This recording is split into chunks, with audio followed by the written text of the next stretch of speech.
fanantenana moa zany dia sambana sosialy ao anatin'ny fahafisaika dia tsy mitsahatra manakaiky ny vahoaka foana ety ambonimbony-tany fahadimy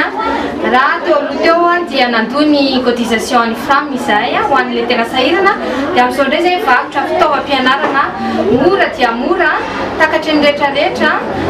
ho an'ny ety ambonimbony-tany fahadimy ary mandehako fa mbola mora noho ny any amin'ny grossiste zavatra ataonay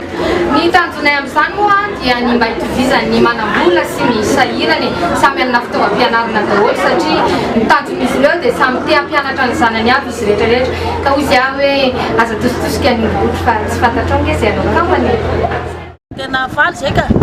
tena faly fa mba mahazo fianam-bidy zay dia mba kely vola mba mianatra mpianatra mahazo tao araky ny filazany nefa tao aloha dia mora fa zay mbola vao zao dia asina fisaorana be ny députera olodinina fa faly zay dia misaotra betsaka amin'ny président fanantenana zany amin'izao fanomezana fitaovana mora zao